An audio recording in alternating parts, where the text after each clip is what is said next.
Hi hello నమస్తే అస్సలం వాలేకుమ్ welcome to our channel vibe with Nadira. అందరూ ఎలా ఉన్నారు? మేమైతే చాలా బాగున్నాము. మీరు ఎలా ఉన్నారన్నది నాకైతే కామెంట్ బాక్స్లో కామెంట్ చేయండి.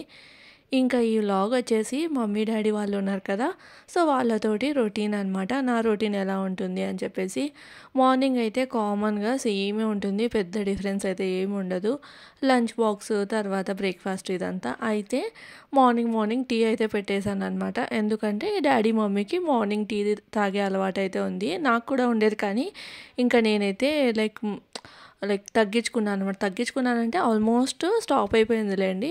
ఇప్పుడు డీటాక్స్ వాటర్ అది తాగుతాను. ఇంకా మమ్మీ డాడీ కోసం అయితే టీ పెడుతున్నాను. సో ఇంకా టీ వడపోసేసి డాడీకి మమ్మీకి ఇచ్చేస్తే దాని తర్వాత నేనైతే పనులు చేసుకుంటాను అనమాట. ఇంకా అమ్మ పడుకునే ఉంది, నాకు తొందరగా మెలకు వచ్చిందనమాట ఆ రోజు. అప్పటికే డాడీ కూర్చున్నారు, ఏంటంటే ఫ్రెష్ అయ్యి కూర్చున్నారు అనమాట. అంటే ఇప్పుడు బయట వర్షం అంతా ఉంది, బురద అదంతా ఉంటుంది కదా, సో బయటికి వెళ్ళే ఛాన్స్ కూడా ఉండదు.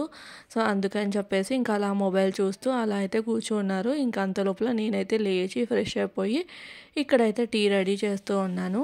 సో ఈ గ్లాసెస్లో టీ తాగడం అంటే మా అందరికీ ఇష్టమే అనమాట. మనకి టీ స్టాల్స్లో అట్లా ఇస్తూ ఉంటారు కదా టీ గ్లాసెస్. సో అవి నేనైతే ఫస్ట్లో చాలా వెతికేదాన్ని, ఎక్కడ దొరుకుతాయని. ఈవెన్ టీ స్టాల్ అతన్ని కూడా ఒకసారి అయితే అడిగాను అనమాట, ఎక్కడ దొరుకుతాయంటే అప్పుడు హైదరాబాద్లో చార్మినార్ దగ్గర దొరుకుతాయని అతనైతే చెప్పారు. బట్ టీ గ్లాసెస్ కోసం అంత దూరం ఎక్కడ వెళ్తాంలే అన్నట్లు ఇంకా లైట్ తీసుకున్నాను. అప్పుడు ఐకే నుంచి డాడీ అయితే తీసుకొని వచ్చారు, బట్ సైజ్ అయితే కొంచెం పెద్దవన్నమాట. సో డైలీ అంత పెద్ద కప్పులో టీ తాగడం అంత మంచిది కాదు కదా, అంటే చాలా పెద్దగా ఉన్నాయి అవి. ఎప్పుడైనా ఓకే, కానీ ఇంకా డైలీ అంటే ఇంకా కొన్ని రోజులు అలానే అవే వాడుతూ ఉన్నాను. దాని తర్వాత పూణే వచ్చిన తర్వాత రిలయన్స్లో ఒకసారి నాకైతే ఎగ్జాక్ట్గా మనకి టీ షాప్లో కనిపిస్తాయి చూడండి చిన్నవి.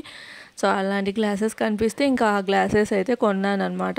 సో ఆ గ్లాసెస్లో టీ తాగితే ఎలా ఉంటుందంటే అదొక ఫీలింగ్ అనమాట. అంతే. ఎంతమందికి ఇలాంటి గ్లాసెస్లో టీ తాగడం ఎక్కువ ఇష్టం అన్నది అయితే నాకు కామెంట్ చేయండి. ఈవెన్ బయట టీ షాప్కి అలా వెళ్ళినా కూడా ఈ గ్లాస్లో తాగడానికి ప్రిఫర్ చేస్తాను. సో అది ఇంకా దాని తర్వాత చపాతీ పిండి అయితే తడుపుకుంటున్నాను అనమాట. చపాతీ పిండి తడిపేస్తే ఇంకా మనం కర్రీ చేసేసి లాస్ట్లో, అంటే బ్రేక్ఫాస్ట్ ఇదంతా చేసేసిన తర్వాత లాస్ట్లో చపాతీలు తిక్కేసి లంచ్ బాక్స్ అయితే ప్యాక్ చేస్తాను. ఆల్మోస్ట్ డైలీ చపాతీనే ఉంటుంది లంచ్లోకి. ఎప్పుడో ఒకసారి రైస్ అలా పులావ్ కానీ లేదంటే లెమన్ రైస్ కానీ ఇలా తీసుకెళ్తూ ఉంటారు. నదీం వచ్చేసి ఈరోజు ఏం చేస్తున్నానంటే ఎర్ర కందిపప్పుతో కూర అయితే చేస్తూ ఉన్నాను అనమాట. ఇంట్లో కాకరకాయలు ఉన్నాయి కానీ ఇంకా ఎందుకో మళ్ళీ కాకరకాయ ఎందుకులే అన్నట్లు ఈ ఎర్ర కందిపప్పు ఉంది, అందుకని చెప్పేసి ఎర్ర కందిపప్పు చేద్దామని ఇక్కడైతే తాలింపుకి అయితే వేస్తున్నాను అనమాట. ఎలా చేస్తాను అనేది అయితే సింపుల్గా చూపిస్తాను. ఇక్కడ గిన్నెలో నూనె వేసేసి జీలకర్ర, ఆవాలు అయితే వేయలేదు, జీలకర్ర ఇంకా ఆనియన్స్ కాస్త పింక్ కలర్లోకి వచ్చిన తర్వాత మన మసాలా ఉంటుంది కదా, కొబ్బరి, అల్లం, తెల్లవాయి మసాలా, సో అదైతే వేసేసి పచ్చివాసన పోయేంత వరకు ఫ్రై చేసుకోవాలి. దాంట్లోకి చిన్న టమాటో అయితే వేస్తున్నాను. ఈ ఎర్ర కందిపప్పు రైస్లో కంటే కూడా మనకి చపాతీ, పుల్కా ఇలాంటి వాటిల్లోకి బాగుంటుంది. రైస్లో కంటే కొంచెం తినే వాళ్ళైతే ఓకే, జీరా రైస్, ఫ్లేవర్డ్ రైస్ ఏదైనా ఉంటే దాంతో తినొచ్చు. కానీ వైట్ రైస్లోకి అయితే మన ఏంటంటే ఆంధ్ర, తెలంగాణ అక్కడి వాళ్ళకి అంత నచ్చకపోవచ్చు, కారం ఎక్కువగా వేస్ట్ చేయాల్సి వస్తుంది అప్పుడు. సో ఇదైతే నేను మీడియం స్పైస్ తోటి అయితే చేస్తూ ఉన్నాను అనమాట. ఇంక ఇక్కడ చిన్న టమాటో వేసేసి టమాటో మగ్గేంత వరకు ఒకసారి అయితే కలిపేసుకుంటూ ఉన్నాను. ఎక్కువ మసాలాలు ఏం పట్టవు ఇందులో. నేను ఇక్కడ వాడే కూరకారం మసాలా అయితే వేస్తున్నాను. ఈ ఎర్ర కందిపప్పులో ఆ ఫ్లేవర్ బాగుంటుంది. మనం రెగ్యులర్గా వేసుకునే కారము, ధనియాల పొడి అది కూడా వేసుకోవచ్చు, బట్ ఇక్కడైతే నేను ఇంకా అవన్నీ సపరేట్గా వేయకోకుండా డైరెక్ట్గా కూరకారం అయితే వేస్తున్నాను. ఫస్ట్ ఓన్లీ కారము, ధనియాల పొడి వేద్దాంలే అనుకున్నాను, అందుకని చెప్పేసి పసుపు వేసాను అనమాట. లేకపోతే అవసరం ఉండదు, ఈ సింపుల్గా ఈ మసాలా వేసేసాము అంటే సరిపోతుంది అనమాట, అంతే. సో కూరకారం మసాలా వేసేసి మొత్తం ఒకసారి కలిపేసుకున్నాను. దాని తర్వాత కొన్ని వాటర్ అయితే వేసాను అనమాట. అప్పటికి నేను ఈ ఎర్ర కందిపప్పుని ఒక 5 minutes అంటే వాష్ చేసేసి ఒక 5 minutes అయితే నానబెట్టాను. ఇంకా వాటర్ అంతా డ్రైన్ అవుట్ చేసేసి ఈ కందిపప్పు అంతా ఈ వాటర్లోకి అయితే వేస్తూ ఉన్నాను అనమాట. జస్ట్ ఒక 5 minutes మీడియం ఫ్లేమ్ మీద కుక్ అయిందనుకోండి, మనకి ఎర్ర కందిపప్పు ఉడికిపోతుంది. ఆల్రెడీ 5 minutes నానబెట్టాను కదా, సో అందుకని చెప్పేసి ఎక్కువ టైం అయితే పట్టదు. మనం రెగ్యులర్గా తినే కందిపప్పు కందిపప్పు అంత టైం అయితే పట్టదు. సో ఈ కందిపప్పులో మనం ఇది ఇక్కడైతే షేపుకి బాజీ అంటారనమాట. మనకి గడ్డి ఆకులాగా ఉంటుంది, హైదరాబాద్లో దొరుకుతుంది. ఆంధ్ర, రాయలసీమ అక్కడ సైడ్ అయితే చాలా రేర్గా మేబీ ఉండొచ్చు, ఉండకపోవచ్చు, కానీ హైదరాబాద్లో దొరుకుతుందన్నమాట. ఇక్కడ షేపు అని అయితే పిలుస్తారు. సో ఆకు అయితే వేసి చేసినా కూడా బాగుంటుంది. బట్ ఆ రోజు నా దగ్గర లేదు. అదే రోజు ఈవినింగ్ నేను మార్కెట్కి వెళ్ళాను అనమాట. ఇంకా అప్పుడైతే తీసుకున్నాను. చాలా రోజులైంది తిందామని చెప్పేసి. అందులో మీల్ మేకర్ వేసి చేసినా కూడా సూపర్గా ఉంటుందన్నమాట అది. సో ఇంకా దాని తర్వాత కర్రీ అయితే రెడీ అయిపోయినట్లే. జస్ట్ ఒక 5 minutes తర్వాత కొత్తిమీర వేసేసి దించేయడమే అనమాట. ఇంకా అంతకుమించి ఏం వేయాల్సిన అవసరం ఉండదు. ఇంక ఇక్కడ వచ్చేసి ఉగ్గాని అయితే చేస్తున్నాను. ఉగ్గాని చేసి ఎన్ని రోజులు అయిందంటే చాలా రోజులైంది అనమాట. బొరుగులు నేను బయట వేరే ప్యాకెట్ అయితే తీసుకొని వచ్చాను. బట్ అవి ఓపెన్ చేసి చూస్తే అవి ఉప్పు బొరుగులు అనమాట. అవి మన తిరువాతకి అట్లా బొరుగులు తిరువాత ఉంటుంది కదా, సో దానికైతే బాగుంటుంది, కానీ ఉగ్గానికి నాకు నచ్చదు. అందుకని అది పక్కన పెట్టేసి మొన్న డీమార్ట్కి వెళ్ళినప్పుడు ఈ ఎల్లో ప్యాకెట్ అయితే తెచ్చుకుంటాను. డీమార్ట్లో మనకి ఒకటి గ్రీన్ కలర్ ప్యాకెట్ ఉంటుంది, అలానే ఈ ఎల్లో కలర్లో ప్యాకెట్ ఉంటుంది అనమాట. విజయ్ అని చెప్పేసి ఈ రెండిట్లో ఏదో దాని పేరు నాకు ఎగ్జాక్ట్గా గుర్తులేదు. సో ఎల్లో కలర్ విజయ్ అని ఏదో ఉంటుంది. సో ఆ బొరుగుల ప్యాకెట్తో మనకి ఉగ్గాని చేసామంటే సూపర్గా ఉంటుందన్నమాట. సో నేనైతే ఇంకా బ్రేక్ఫాస్ట్కి ఉగ్గాని బజ్జీ, చాలా రోజులైంది కదా, బజ్జీ అంటే ఆనియన్ బజ్జీనే చేస్తున్నాను. మిరపకాయ బజ్జీలు అయితే ఏం చేయట్లేదు అనమాట. ఇంకా ఈవినింగ్ అలా వెళ్ళినప్పుడు తీసుకొని రావచ్చులే అన్నట్లు, అంటే మిరపకాయ బజ్జీకి కావాల్సిన మిరపకాయలు. సో ఇంకా అవేం తీసుకొని రాలేదు. సో జస్ట్ నార్మల్గా ఉండే ఆనియన్ పకోడీ అయితే వేస్తున్నాను. సో ఉగ్గాని రెసిపీ కూడా నేనైతే చాలాసార్లు అంటే షేర్ చేశాను. ఇంకా ఎవరైనా కొత్తగా సబ్స్క్రైబర్స్ అంటే ఎవరైనా కొత్తగా చూస్తున్నారు వాళ్ళ కోసం అయితే ఒకసారి రెసిపీ అయితే చెప్తాను. కడాయిలో నూనె వేసి బొరుగులు చూసారు కదా, బొరుగుల్ని వాటర్లో పెట్టేసి ఒక 5 minutes నానపెట్టాలి. ఎక్కువసేపు నానపెట్టినా కూడా బాగుండదు అనమాట ఉగ్గాని. సో అది ఇంకా అలా నానబెట్టి తీసేసిన పక్కకి అంటే మనం వడబోసుకోవడం అంటాం కదా, సో అట్లా తీసేసి పెట్టేసుకోవాలి.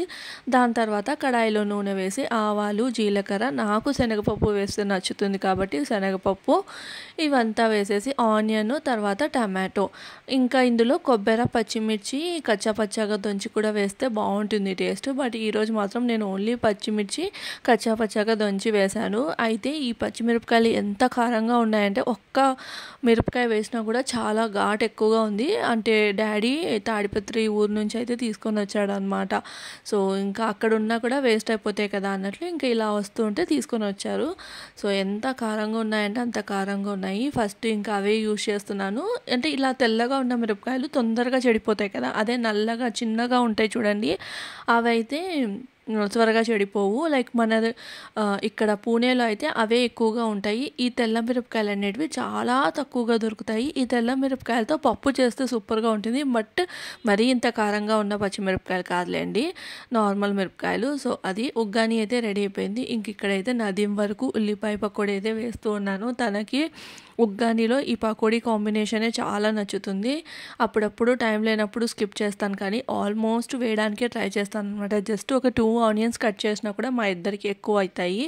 కానీ ఇప్పుడు మమ్మీ డాడీ వీళ్ళంతా ఉన్నారు కాబట్టి ఫస్ట్ అయితే ఇంకా నదీంకి వేసేసి ఇచ్చి నదీంకి లంచ్ బాక్స్ ప్యాక్ చేసేస్తే ఇంకా దాని తర్వాత మేము ముగ్గురం కూర్చొని బ్రేక్ఫాస్ట్ అయితే చేస్తామన్నమాట. డైలీ రొటీన్ అయితే ఇలానే ఉంటుంది. సో మార్నింగ్ ఈరోజు మాత్రమే నేను లేచాను, అమ్మ ఇంకా పడుకొని ఉండే అనమాట. సో నేను ఆ రోజు మాత్రమే అంటే నేను లేచే టైంకి లేచాను అనమాట. 7:15 7:30 లోపల. మమ్మీ లేదు అంటే కన్నా ముందే లేస్తుంది. 6కి అంతా లేసేసి 6:30కి అలా 6:30కి అంతా ఫ్రెష్ అయిపోయి ఇంకా ఫస్ట్ టీ పెట్టేస్తుంది అనమాట. టీ పెట్టేసి వాళ్ళు టీ తాగుతూ ఉంటారు. అప్పుడు నేను లేచి ఫ్రెష్ అయ్యి ఇంకా అంత లోపలే చపాతీ పిండి అది కూడా తడిపి పెట్టేస్తుంది. నేను లేచిన తర్వాత ఏదో ఒక కర్రీ అంటే నదీం తినే విధంగా చేసుకుంటాను కదా అన్నట్లు తను అలా పెట్టేస్తుంది అనమాట. కట్ చేసి పెట్టేయడం ఇలా చేస్తుంది. బట్ ఆ రోజు మాత్రం కాస్త మమ్మీ అలా పడుకుంది అనమాట. వెదర్ కూడా చాలా కూల్గా ఉండే, అందుకని చెప్పేసి ఇంకా అలా మార్నింగ్ ఫస్ట్ వాళ్ళు లేస్తారు. దాని తర్వాత మళ్ళీ ఇంకా నేను లేచి లంచ్ బాక్స్, బ్రేక్ఫాస్ట్ ఇదంతా ప్రిపేర్ చేసి నదీం బ్రేక్ఫాస్ట్ చేసేంత వరకు మమ్మీ ఉండని ఫస్ట్ వాళ్ళే అబ్బాయికి చూడు, దాని తర్వాతే మనం ప్రశాంతంగా కూర్చొని తినచ్చులే, ఎందుకు అంత టెన్షన్గా అన్నట్లు అంటుందన్నమాట. ఇంకా అందుకని చెప్పేసి నదీం కోసం లంచ్ బ్యాగ్ తర్వాత బ్రేక్ఫాస్ట్ పెట్టేసిన తర్వాత ఇక్కడ మమ్మీ అయితే ఇంకా వడల పిండితో వడలైతే వేస్తూ ఉంది. ఉగ్గాని చూస్తున్నారు కదా, సూపర్గా ఉంటుంది. ఎంతమందికి ఈ కాంబినేషన్ ఇష్టం? చాలామందికి, అంటే హైదరాబాద్లో ఉన్న వారికి తెలియదు కానీ ఆంధ్ర రాయలసీమ వాళ్ళకైతే తెలిసే ఉంటుంది. ఆంధ్రాలో కూడా కొంతమందికి తెలుసు, కొంతమందికి తెలిసి ఉండకపోవచ్చు, బట్ రాయలసీమ వాళ్ళకి చెప్పాల్సిన అవసరమే ఉండదు. సో అది ఇంక ఇక్కడ వచ్చేసి బ్రేక్ఫాస్ట్ తినేసిన తర్వాత ఇక్కడైతే బట్టలు ఆరేస్తున్నాను. మార్నింగే మిషన్ అయితే వేసుంటి. సో ఈ మధ్య మిషన్ వచ్చేసి కాస్త ఏంటంటే ఒక 4-5 డేస్కి అట్లా వేస్తూ ఉన్నాను. ఎందుకు అంటే బయట వెదర్ అంత కరెక్ట్గా లేదనమాట. ఒకసారి సడన్గా వర్షం పడుతుంది, తర్వాత ఎండ కాస్తుంది, అలా ఉంటుంది. బట్టలు త్వరగా ఆరవు కదా. ఒక 2-3 డేస్ అయినా నేను అలానే పెట్టేస్తూ ఉన్నాను. లేదు అంటే కింద వాసన వస్తాయి కదా, అందుకని చెప్పేసి ఇంక ఇక్కడైతే మిషన్ వేసేసి ఈ బట్టలన్నీ ఆరేస్తూ ఉన్నాను అనమాట. ఇంకా దీని తర్వాత కూర్చొని ఎడిటింగ్ ఏదైనా ఉంటే ఎడిటింగ్ చేసుకుంటాను, లేదంటే ఇంకా మమ్మీతో డాడీతో మాట్లాడుతూ కూర్చుండిపోయి ఏదైనా పిక్చర్ అయితే చూస్తున్నాను. ఈ మధ్యలో అయితే నేను ఆల్మోస్ట్ డైలీ ఒక పిక్చర్ అయితే కంపల్సరీగా చూస్తాను. నేను ఒక్కదాన్ని ఉన్నాను అనుకోండి, అసలు పిక్చర్ అనేది చూడాను. ఎప్పుడో ఏదైనా లైక్ చూడాలి అని చాలానే అనిపిస్తే చూస్తాను. లేదు అంటే వీకెండ్స్లో నేను నదీం కూర్చొని ఏదైనా వెబ్ సిరీస్ కానీ లేదంటే ఏదైనా సినిమా కానీ చూస్తాం అంతే. ఇంతకు ముందు అయితే అంటే నేను కాలేజ్ ఆ టైంలో అయితే మాత్రం నాకు సినిమాల పిచ్చి ఎక్కువగా ఉండేదన్నమాట. ఎన్ని సినిమాలైనా రోజుకి 2-3 సినిమాలైనా చూసేస్తాను, అంత పిచ్చి ఎక్కువగా ఉండేది. కానీ ఈ మధ్య అంత ఏమి ఇంట్రెస్ట్ రావట్లేదు. అంటే మనకి చేతిలో మొబైల్ ఉండడం అదొకటి, ఇంకా అలానే టైంపాస్ అవుతూ ఉంటుంది కదా. సో అలా అనమాట, కొంచెం పిక్చర్స్ మీద కాన్సన్ట్రేషన్ అనేది తగ్గిపోయింది.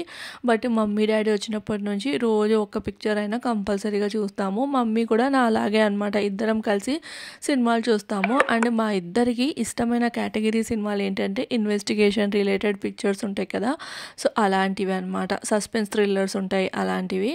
సో అలాంటివి ఇంకా ఏదైనా సెలెక్ట్ చేసేసుకొని, అంటే ఓటీటీ నుంచి సెలెక్ట్ చేసుకొని చూస్తూ ఉంటాము.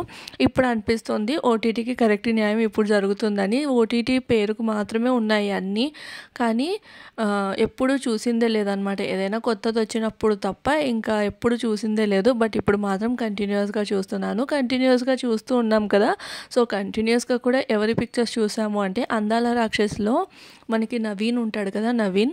సో అతని పిక్చర్స్ అనమాట. ఒకటి వచ్చేసి బ్లైండ్ స్పాట్ అనే ఒక పిక్చరు, ఇంకొకటి 11 అనే పిక్చర్. 11 పిక్చర్ అయితే నాకు బాగా నచ్చింది compare to blind spot.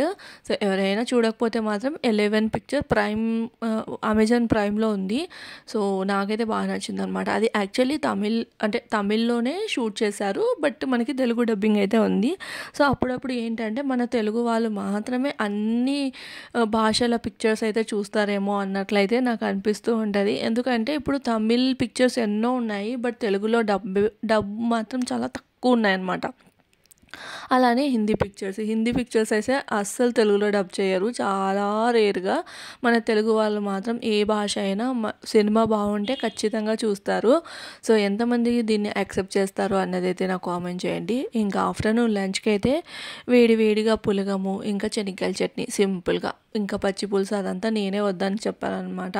So afternoon తింటే మళ్ళీ నైట్కి తినర్లే అన్నట్లు ఇంకా శనగకాయల చట్నీ తర్వాత పులగం అయితే చేసింది అమ్మ. సో ఇంకా చట్నీ రెసిపీ పులగం రెసిపీ కాదు, చట్నీ రెసిపీ అయితే నేను షార్ట్లో అప్లోడ్ చేస్తాను. దాని తర్వాత ఇక్కడ ఈవినింగ్ స్నాక్స్ కోసం బొరుగులు అయితే తిరువాత వేస్తుంది. ఉప్పు బొరుగులు ఉన్నాయి కదా, అందుకని చెప్పేసి తిరువాత వేస్తుంది అనమాట. ఇవి తిరువాత వేసేసుకొని ఒక డబ్బాలో పెట్టుకున్నాము అంటే ఎప్పుడు ఆకలి వేసినా తినచ్చు. అండ్ ఇది వచ్చేసి ఎవరైనా డైట్ చేస్తున్న వాళ్ళకు కూడా మంచిగా యూజ్ అవుతుంది అనమాట. ఇష్టమైతే ఇందులో కాజు ఇవన్నీ వేసుకోవచ్చు. బట్ బేసిక్గా ఇంట్లో నార్మల్గా ఎప్పుడు మా అమ్మ చేసే విధానం అయితే మీతో షేర్ చేస్తాను. ఇట్లా కడాయిలో నూనె వేసేసి పల్లీలు పుట్నాలు అనమాట ఇవి వేయించేసుకొని, ఫస్ట్ పల్లీలు వేయించాలి. కాస్త పల్లీలు వేగిన తర్వాత పుట్నాలు అంటారు కదా, పప్పులు, దాని తర్వాత వెల్లుల్లి. ఈ బొరుగులు తిరువాతకి ఈ వెల్లుల్లి వేసామంటే భలే ఉంటుంది. సో ఇంకా పసుపు, ఉప్పు వేసేసి ఈ బొరుగులు వేసేసి కలిపేసుకోవాలి. ఇవి ఉప్పు బొరుగులు కాబట్టి ఉప్పు అనేది చూసుకొని వేసుకోవాలి. ఇందులో ఇష్టమైతే ఎండుమిర్చి, కరివేపాకు, అది కూడా డ్రై కరివేపాకు వేసుకుంటే భలే ఉంటాయి ఈవినింగ్ స్నాక్స్కి. సో ఇంకా దీని తర్వాత నైట్ అంతా నేను అయితే ఏం షూట్ చేయలేదన్నమాట. ఈ వ్లాగ్ అయితే ఇక్కడితో ఏం చేస్తున్నాను. వ్లాగ్ నచ్చితే లైక్ చేయండి.